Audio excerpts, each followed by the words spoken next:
नमस्कार। आइए एक और नए सेशन की शुरुआत की जाए।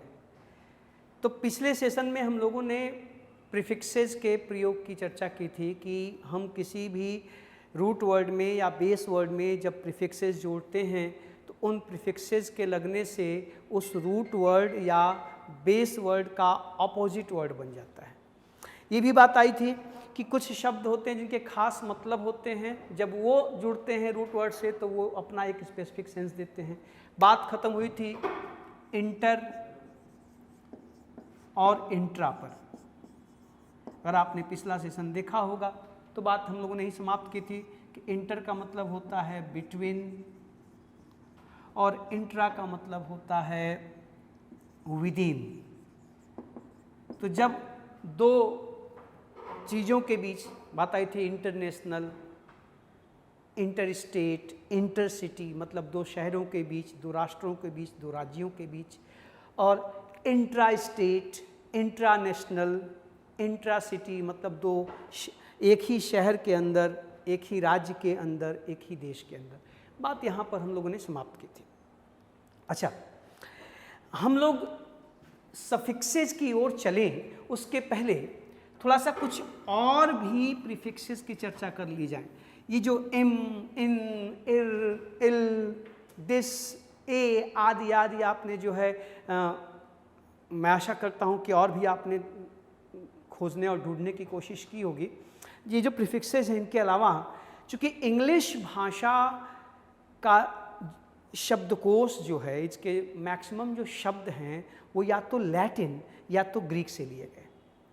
ग्रीक और लैटिन से उधार लेकर के, रूट वर्ड्स को उधार लेकर के, और तब हमने अंग्रेजी के शब्दों का निर्माण किया। तो प्रीफिक्सेस और सफिक्सेस की जब बात हो रही है तो ये एम, इर, इल, डिस आदि ऐसे ही प्रीफिक्सेस नहीं है, और भी बहुत से प्रीफिक्सेस हैं जिनका प्रयोग करके हम शब्दों का निर्माण करते हैं। लेकिन वो शब्द अंग्रेजी भाषा के नहीं हैं, वो इंग्लिश के नहीं हैं। दे कम फ्रॉम इधर लैटिन और ग्रीक, लैटिन और ग्रीक। अब लैटिन और ग्रीक रूट से तमाम शब्द लिए गए हैं जिनके विस्तार से चर्चा हम लोग जब अलग से वर्ड पावर की क्लास करेंगे, जब वोकैबुलरी पर भी हम लोग चर्चा करेंगे अलग से, तो वहाँ पर मैं करूँगा। लेकिन आपके दिमाग में थोड़ी ये बात डाल दूँ सफिक्स की ओर जाने से पहले कि यहीं पर मत रुक जाइएगा। आपको तमाम लैटिन, ग्रीक, कभी स्पेनिश तो कभी फ्रेंच रूट भी देखने पड़ेंगे जो प्रीफिक्स के रूप में लगकर शब्दों का निर्माण करते हैं। जैसे आपको पता है एक प्रीफिक्स है डाई, एक है बाय, एक है ट्राई। अब आप देखते हुए जैसे QUADR क्वाडर, जैसे PENTA पेंटा ना, हेक्सा, ऑक्टा, नोने, सेप्ट्यू, ये सब 8, 7, ये सारी चीज़ें ये भी प्रीफिक्सेस के रूप में प्रयोग किए जाते हैं। आप जरा देखें तो अब डाई मीन्स भी 2 होता है और बाय मीन्स भी 2 होता है, दोनों का मतलब 2 होता है। अब आज के बाद आपको जिन भी शब्दों के शुरू में डाई और बाय दिखे, बाई मने बोथ भी होता है, दोनों ना, तो बाय और डाई ये जहाँ भी आज के बाद आपको दिख जाए प्रीफिक्स के रूप में तो आप समझना कि 2 की बात हो रही है। आप देखो जैसे अब डाई का इस्तेमाल करके चीज़ों को लिखते हैं तो तमाम जो शब्द बनते हैं जहाँ आपको डाई दिखाई दे, बाई दिखाई दे, तो समझ जाइएगा कि वहाँ पे 2 की बात है। जैसे अब ये जो बाई है और डाई है, जैसे आपको लिखा जाए बीगैमी या बाइलिंगुअल, ठीक है, बाइलिंगुअल, ठीक है। अब देखिए इसमें बाई आया ना, जैसे बाइसेक्ट, देखिए बाइसेक्ट, बाइलिंगुअल, बीगैमी। अच्छा देखिए यहाँ पे मैं बाई पढ़ रहा हूँ, यहाँ पे मैं बी पढ़ रहा हूँ। अब ये प्रोनाउंसिएशन का मामला है कि कहीं इसको बाई ही पढ़ते हैं, कहीं बी पढ़ते हैं। तो बीगैमी, बाइलिंगुअल, बाइसेक्ट, इन सब में देखिए बाई आया है तो 2 की बात हो रही है। बीगैमी इसको तोड़ेंगे तो ये देखिए अब ये विदेशी शब्दों के प्रीफिक्सेज हैं। तो बाई मीन्स होता है टू, और जो गैमी शब्द है ये निकला है गैमस से, GAMOS, गैमस, और गैमस मीन्स होता है मैरिज।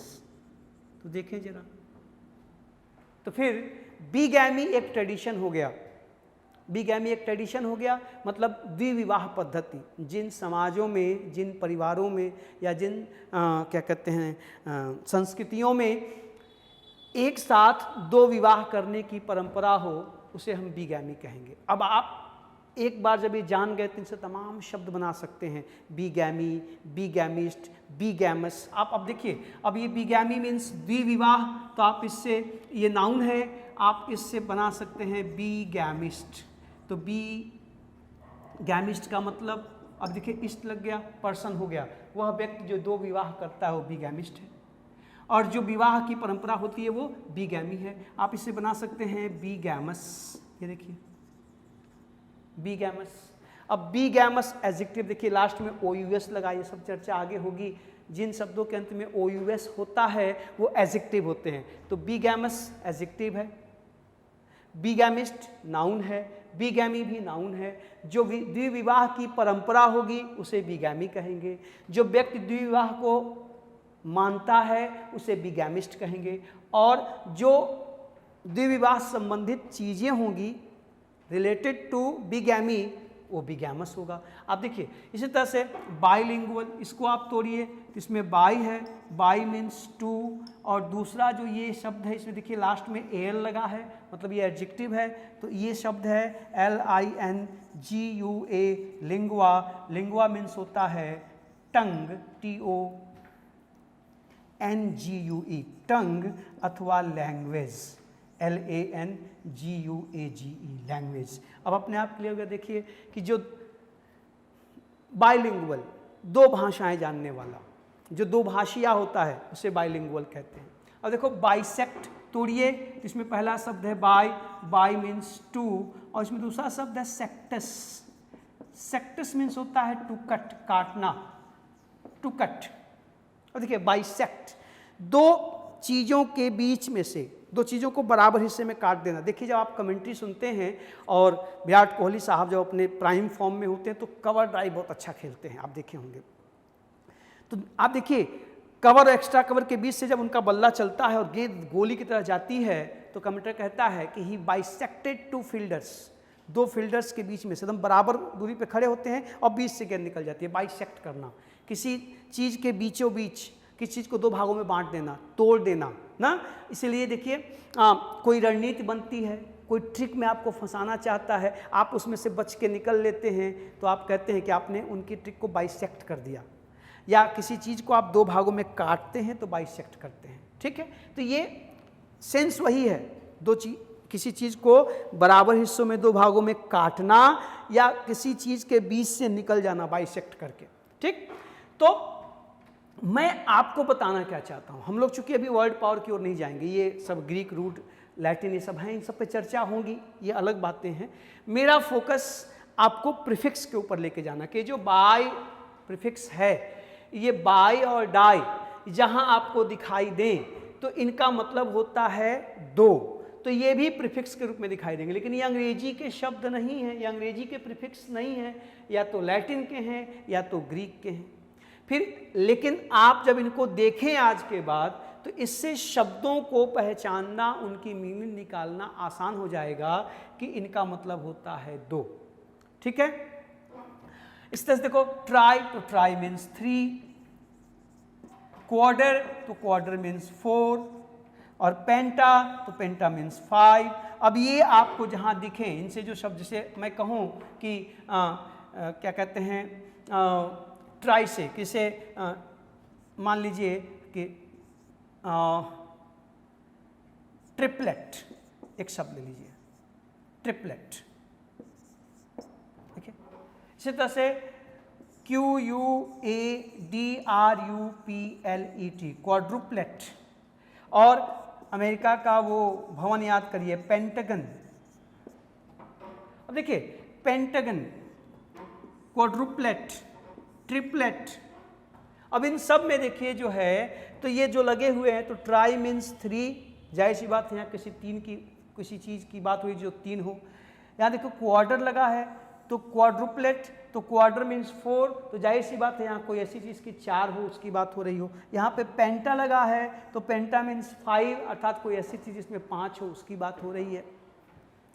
और इन शब्दों को आप तोड़ें, जो ट्रिपलेट शब्द है, ये ट्रिपलेट शब्द उस बच्चे के लिए प्रयोग किया जाता है जो एक ही प्रसव से अकेला नहीं आया था, 3 लेके आया था। तो तीनों को, अगर 3 बच्चे, किसी महिला को एक ही गर्भ से, एक ही प्रसव से 3 बच्चे पैदा हों, जैसे ट्रिपलेट को जन्म दिया था फराह खान जी ने, फराह खान जी को एक ही साथ 3 बच्चे पैदा हुए थे, ट्रिपलेट्स पैदा हुए थे। तो अगर तीनों की बात करोगे तो इसको ट्रिपलेट्स कहेंगे, और उसमें से किसी एक की बात कहें तो उसको ट्रिपलेट कहेंगे। तो ट्रिपलेट क्या है? ट्राई मीन्स 3, एक ही बर्थ से जन्म लेने वाले 3 बच्चे, 3 चिल्ड्रन और 3 offspring of a single birth, उनको ट्रिपलेट कहते हैं। और क्वाड्रुपलेट, अब देखिए इसमें भी लेट लगा है, आप देखिए क्वार्टर लगा हुआ है, तो एक ही बर्थ से जन्म लेने वाले 4 बच्चों को हम क्वाड्रुपलेट्स कहते हैं, और उसमें से किसी एक बच्चे को हम क्वाड्रुपलेट कहेंगे। अब देखो, अब ये कठिन से कठिन शब्द आसानी से आपके सामने स्पष्ट हो जाएंगे। तो एक ही प्रसव से, एक ही बर्थ से पैदा होने वाले 4 बच्चों को क्वाड्रुपलेट, कैसे पता चला? क्वार्टर लगा है, क्वार्टर मीन्स 4। एक ही प्रसव से जन्म लेने वाले 3 बच्चों को ट्रिपलेट, कैसे पता चला? ट्राई लगा है, ट्राई मीन्स 3। और पेंटागन, वो अमेरिका की मशहूर जो है बिल्डिंग, आप सब उसके बारे में जानते हैं। इसको तोड़िए, इसमें पहला शब्द है पेंटा, पेंटा मीन्स 5, और दूसरा शब्द है गोनिया, गोनिया मीन्स एंगल, कोण। तो फिर पेंटागन का मतलब हुआ 5, जिसके 5 एंगल हों। तो जो पेंटागन जो बिल्डिंग थी उसको देखिए तो वो ऐसा दिखता था कि उसमें 5 एंगल हो, 5 साइड्स हों, इसलिए उसको पेंटागन कहा जाता है। तो पंचकोणीय, जिसमें 5 कोण, 5 एंगल दिखाई दें। तो आप आगे चल के हम लोग जब वर्ड पावर की बात करेंगे ना दोस्त, तो इन सारे शब्दों की चर्चा करेंगे, ठीक है? सब की चर्चा होगी, सब जगह जो इनको, ये सारे रूट्स वर्ड की बात होगी। अभी फिलहाल हम इन शब्दों की बनावट और चीज़ों की ओर जाने के बजाय मैं आपको जल्दी से प्रीफिक्सेस के बारे में बताना चाहता हूं कि हम जब प्रीफिक्सेस की बात करेंगे, जब प्रीफिक्स का इस्तेमाल करके शब्दों को बनाएंगे, तो कल मैंने, पिछले सेशन में मैंने कहा था कि ये शब्द अपोजिट वर्ड देते हैं, लेकिन यहाँ पे ध्यान से देखिए, यहाँ भी ये प्रीफिक्सेस लगे हैं ना, लेकिन ये अपोजिट वर्ड नहीं दे रहे हैं, एक नया वर्ड बना रहे हैं, क्योंकि ये इंग्लिश के प्रीफिक्स नहीं हैं, ये ग्रीक और लैटिन के प्रीफिक्स हैं। इनके अपने खास मतलब होते हैं, और जब ये जुड़ते हैं किसी शब्द के साथ तो उस शब्द के मतलब में वृद्धि कर देते हैं, उसकी मीनिंग को और बढ़ा देते हैं। आपके सामने है, इस तरह से जरा आप इस पर फोकस करिएगा और ढूंढने का प्रयास करिएगा। आगे चल के आप इसी उत्थान राइजिंग के नाम से ही टेलीग्राम चैनल भी है, तो आपको अगर इस पर विस्तृत नोट्स चाहिए, स्टडी मटेरियल्स चाहिए, तो भी प्रोवाइड करा दिया जाएगा। आप टेलीग्राम चैनल को उत्थान द राइजिंग के नाम से ही है, उसको आप ज्वाइन कर लीजिए। तो वहाँ आपको मैं इस पर, अब आपको लगा कि सर जी 2-4-10 एग्जाम्पल दे दिए, इसके बाकी और मटेरियल्स कहाँ से आएंगे, तो आपको स्टडी मटेरियल्स भी उपलब्ध करा दिया जाएगा। टेलीग्राम से आप जुड़ जाइए, वहाँ पर मैं PDF डाल दूँगा, आप वहाँ से ले लीजिएगा। तो ये अब आप ध्यान रखें कि प्रीफिक्सेस शब्दों के निर्माण में काम आते हैं। वो सब किसी भी रूट या बेस वर्ड के पहले आके जुड़ते हैं और जुड़ने के बाद एक नए शब्द का निर्माण करते हैं। अगर वो इंग्लिश के प्रीफिक्स हैं, अगर वो इंग्लिश के प्रीफिक्स हैं तो उसमें वो उस शब्द का लगभग अपोजिट वर्ड बनाते हैं, जिसकी चर्चा पिछले सेशन में हुई थी। और अगर वो लैटिन, ग्रीक आदि के रूट वर्ड हैं तो वो नए शब्दों का निर्माण भी करते हैं, जैसा मैंने आपके सामने दिखाया।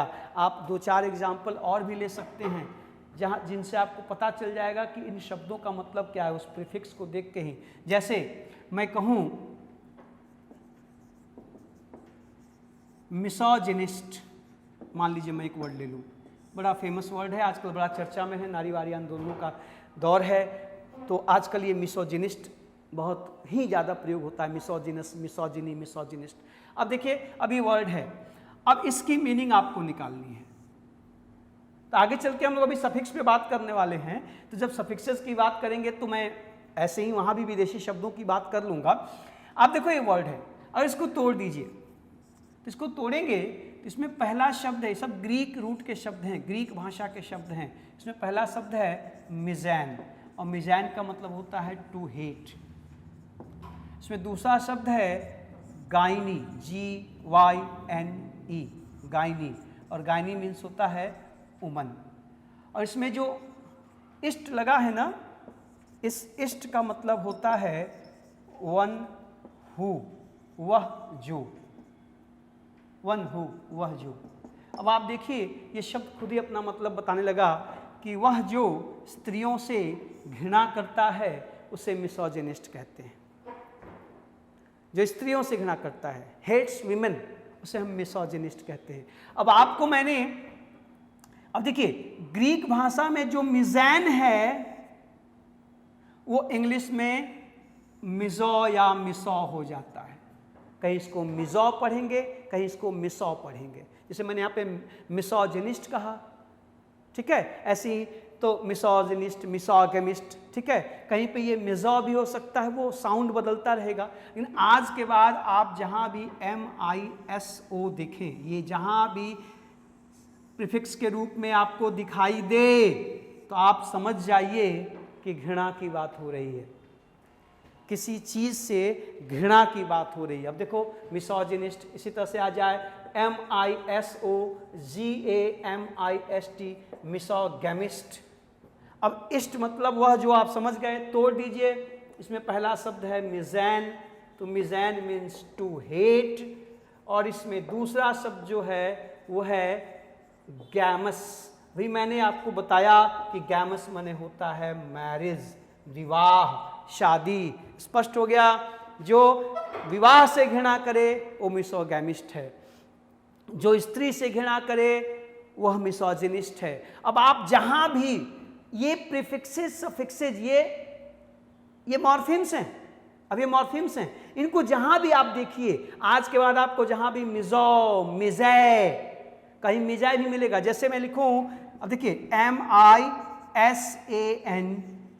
MISANTHROPE, मिज़ैनथ्रोप। देखो यहाँ पे एस का साउंड भी स से ज हो गया, और यहाँ पर ओ था, यहाँ पर ए हो गया, लेकिन ये जो प्रीफिक्स है वही है, ये भी मिज़ैन से ही निकला है। कभी ये मिसो होगा, कभी ये मिज़ै होगा, उससे फर्क नहीं पड़ता, मीनिंग इसकी यही रहेगी। तोड़ दीजिए, तो इसमें पहला शब्द है misein, misein means to hate, और दूसरा शब्द जो है वो है ANTHROPOS, एंथ्रोपोस। इसका मतलब होता है मैन काइंड, मैन काइंड, मनुष्य, मानव। स्पष्ट हो गया, जो मानव मात्र से ही घृणा करे उसे मिज़ैनथ्रोप कहेंगे, जो विवाह से घृणा करे उसे मिसोगैमिस्ट कहेंगे, जो स्त्रियों से घृणा करे उसे मिसोजिनिस्ट कहेंगे। क्या कॉमन बात है दोस्त, क्या कॉमन बात है? इन सभी बातों में कॉमन है ये प्रीफिक्स मिजो, मिजो, मिज़ै, ये आपको जहां भी दिखाई दे, ऐसे और तमाम मिलेंगे। अब आपके मन में शायद बन रहा हो तो मैं बता ही दे रहा हूं कि स्त्री घृणा के लिए मिसोजिनिस्ट, तो पुरुष घृणा भी होता होगा, बिल्कुल होता है। देखो MISANDRIST, मिज़ैंड्रिस्ट। देखिए मिज़ै, मिज़ैन, मिज़ैंड्रिस्ट। तोड़िए, इसमें पहला शब्द है misein, misein means to hate, और दूसरा शब्द है andros, ANDROS, andros means male, पुरुष, sorry MALE, male, MALE, male, पुरुष। तो जो पुरुषों से घृणा करे वो मिज़ैंड्रिस्ट है, जो मानव ही से घृणा करे मिज़ैनथ्रोप है, जो विवाह से घृणा करे मिसोगेमिस्ट है, जो स्त्रियों से घृणा करे मिसोजिनिस्ट है। आप देखिए हर जगह जो प्रीफिक्स के रूप में आया है, क्या आया है, या तो मिज़ै या तो मिसो। और ये जो अंग्रेजी का ये प्रीफिक्स है, अब तो अंग्रेजी का प्रीफिक्स हो गया ना, ये निकला कहाँ से, तो ये निकला ग्रीक भाषा के मिज़ैन से। यहाँ पे ध्यान दीजिए, मिज़ैन से, जिस मिज़ैन का मतलब ग्रीक में घृणा करना होता है, उसी का मतलब अंग्रेजी में हेट। ये देखिए, टू हेट। और इस हेट के लिए जो प्रीफिक्स यूज होता है अंग्रेजी के शब्दों में, वो या तो मिसो है, या तो मिसो है, या तो मिज़ै है। तो इस तरह से एक अकूत संसार है। वो 2, 4, 5, 10 लिख करके इल इम इर से ही काम नहीं चलना है। हम लोग आगे चल के एक शेड्यूल बना लेंगे, तो हफ्ते में एक आध सेशन मैं वर्ड पावर पे भी कर लिया करूँगा। तो अगर आप में एक जिज्ञासा जगी है कि ऐसे और भी होंगे, बहुत से हैं जो ग्रीक और लैटिन से निकले हैं और अंग्रेजी में आके प्रीफिक्स के रूप में, सफिक्स के रूप में जुड़ गए हैं और जिनसे शब्दों का निर्माण होता है। अगर आप इन रूट्स को पहचानना, इन प्रीफिक्सेस को पहचानना शुरू कर दें दोस्त, तो अंग्रेजी के शब्दों का बड़ी आसानी से आप अर्थ निकाल सकते हैं, उनकी स्पेलिंग भी याद कर सकते हैं। तो ये था प्रीफिक्स की कहानी थी। ये थी प्रीफिक्स की कहानी। कभी कभी स्लिप ऑफ टंग हो जाता है। ये प्रीफिक्स की कहानी थी जो आपके सामने मैंने रखा। ज़्यादा इंटरेस्टिंग सफिक्स की कहानी है, क्योंकि सफिक्सेज ही पार्ट्स ऑफ स्पीच का निर्धारण करते हैं। हम प्रीफिक्स को देख करके ये तय नहीं कर सकते कि किसी शब्द का पार्ट्स ऑफ स्पीच क्या होगा, उसकी मीनिंग तय कर सकते हैं, लेकिन किसी शब्द की पार्ट्स ऑफ स्पीच क्या है, if you want to decide the parts of speech of a particular word, then you must know fully about the suffixes. So we will discuss later in detail about suffixes. तो आप ये 3 session मैंने आपको दिए हैं, इन sessions को ध्यान से देखिएगा, जिसमें मॉर्फीम्स, फिर उसके बाद से एफिक्सेस, रूट वर्ड, फिर बेस वर्ड, फिर प्रीफिक्स, सफिक्स, इन सब की चर्चा हुई, जिसमें से प्रीफिक्सेस का प्रयोग हम कैसे करते हैं और कैसे ये शब्दों के अर्थ पर असर डालते हैं, इसकी चर्चा हो गई। अगले सेशन में हम जब मिलेंगे तो सफिक्सेस की बात करेंगे। इस सेशन को ध्यान से देखते रहिए, तैयार करते रहिए और अपने सुझाव और कमेंट जरूर दीजिए। आप लोग कमेंट नहीं करते, आपको जो चीज़ें पॉजिटिव लगती हैं वो भी बताइए, जो नकारात्मक नेगेटिव लगती हैं वो भी बताइए, क्योंकि सुधार तभी होगा। सुझावों का स्वागत है। मिलते हैं नेक्स्ट सेशन में। Thank you.